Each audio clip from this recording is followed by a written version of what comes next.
Welcome to Excel Basics video number 18. Hey, in this video, we got to talk about the define name feature and use define names in Excel formulas, functions, and for jump go-to. Now, we're going to learn how to name ranges and then use those names in formulas.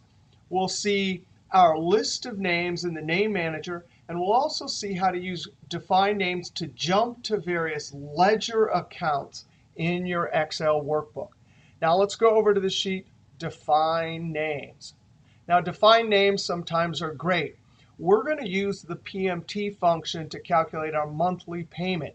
But inside our formula, it would be nice, instead of seeing B3, B4, B5, it would be nice to see the name of the variable. Now, define names, you can actually select a range or a single cell and name it anything you want. Now, I'm going to click in B3, and up here in the formula bar is the name box. If I click, I can type any name, and now that cell will have that name instead of B3. Now I'm going to type loan amount, but guess what? Spaces will not work. Now, if you want a space, you have to use an underscore.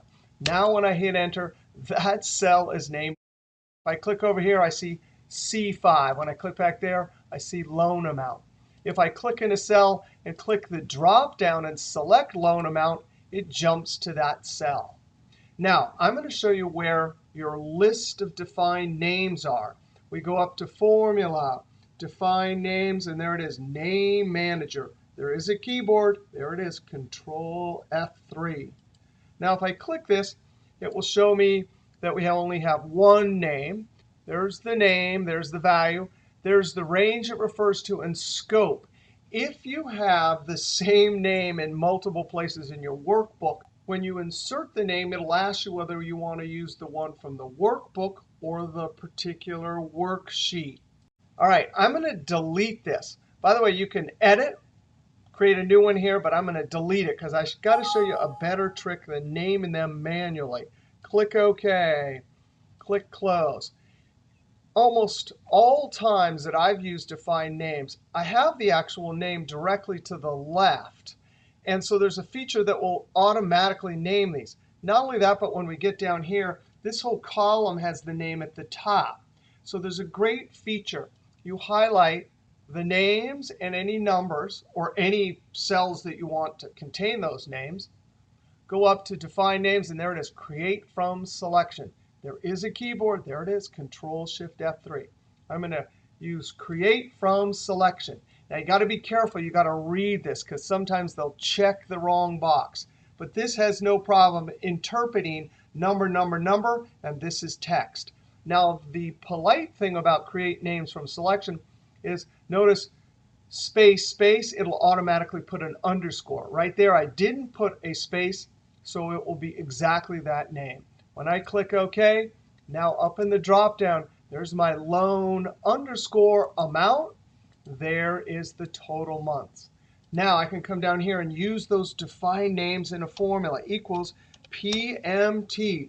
We learned this function earlier in the class. Great for calculating a period loan. The rate, I'm simply going to click and look at that. It puts monthly rate, comma. That's the total number of periods. I click on total months, comma, and I click loan amount. And that's a pretty awesome formula. If I close parentheses, someone looking at this can literally read it left to right and understand what's going on. When I hit Enter, there is the monthly payment. Now, one other cool thing about define names, I can come up to the Name Manager, and I want to be consistent with an underscore, so I'm going to click on Total Months, Edit. And now when I come up and add an underscore, click OK, click Close. I don't get an error there, F2, it'll totally update. Now let's come down here. I want to name these three columns, so I'm highlighting the names at the top and all of the data below. It will interpret the whole column as date, the whole column as sales. Create from selection, or you can use your keyboard Control-Shift-F3. Now be careful. It definitely checks the wrong thing sometimes. I do not want the left column, meaning each one of these dates, to be the name of this row. So I simply make sure top row is selected and click OK. Now I can come over to my dropdown, and sure enough, there is sales. Now, there is a drawback to define names. They're not dynamic like the Excel table feature. If I add new records, it won't automatically update. You can go edit it, but it won't update like an Excel table. If I'm using data sets like this, I tend to use the Excel table feature now. But I got to show you define names because this example up here is a great use that we still use all the time. And this one you may bump into spreadsheets where people use define names. So it's good to know what they are and how to use them. All right, our goal here is to add with the SUMIFS function. I need to add not all the sales, but the sales just for Joe, Gigi, and Chin. In the sum range, I'm either going to highlight the column, and notice it'll automatically put the defined name in, or comma, criteria range. I know I want sales rep. I can start typing, and from my dropdown, I can see the f of x. That means function. Gold dog tag, that means define name. You also will see the table icon and table names in this dropdown, as we saw in an earlier video. Now I'm going to down arrow and tab to get sales rep. Now I type a comma, and criteria 1, I left arrow to get the criteria for adding. Close parentheses. And there it is, define names in formulas. Not only that, but they're totally locked and absolute by default. So when I Control-Enter and copy it down, go to the last cell and hit F2, they are totally locked, pointing to the correct sales and sales rep column. Enter. Another great use for defined names, and for that matter, the table feature with its table formula nomenclature, is I'm going to use this column over and over again. So instead of always having to do my different formulas and highlight the range, I can simply use our define name.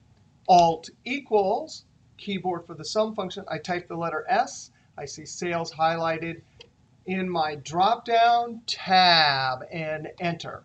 Equals count. I want to count how many sales we had. S, I see it there, sales, so I hit tab. Now here's a great trick. This is a simple function with a single argument. We actually don't have to type the closed parentheses. If I Control-Enter and look up in the formula bar, you can see it totally put it in for us. Enter. Equals, I need to find the biggest one, so I use max. S tab. I'm going to hit Enter, and it will put that parentheses in for me. And sure enough, it got the max. Equals min tab. S tab. And Enter. So I've used define names to quickly enter a range when I'm doing various calculations. Now, our last example, I love this example. I use it all the time in large workbooks. Here we want to use define names to jump to a certain ledger account. Over here, I have the cash account, AR, sales. And for each one of these, I want to give whatever cell a particular name, so I can use the drop-down in the define names box to jump to a particular range. Now I'm going to select J1 on each one of these sheets. Click up in the name box, and I'm going to call this one cash, and enter. Now I'm going to jump over to AR. Click in J1, click up in the name box, AR, enter. Come over to sales. I already have a range called sales, so I'm going to come over here, click in the name box, and call this sales 400, because that's the number on this account, and enter. Now notice I'm on the sales sheet. If I want to jump to the cash account, I simply select it, and instantly I jump over to cash. Jump to AR. There I am on AR. If I want to jump back to that define name sheet where we started, and I want to jump to the sales rep column, I simply click it, and there I have jumped to this define name. All right, we saw how to create define names in formulas using the awesome Create From selection. We saw that it's sometimes convenient to have our cells named in our formula. We also saw how to name each one of these columns and then use it in some ifs. We also saw that either define names or table formula nomenclature from the table feature is great when you're using the same range over and over. We also talked about the limitation of defined names. They're not dynamic, although you can go up and edit them if you have to. And then we saw the defined names to jump to a certain ledger account. All right, if you like that video, be sure to click that thumbs up, leave a comment, and sub, because there's always lots more videos to come from Excel is Fun. We'll see you next Excel Basics video.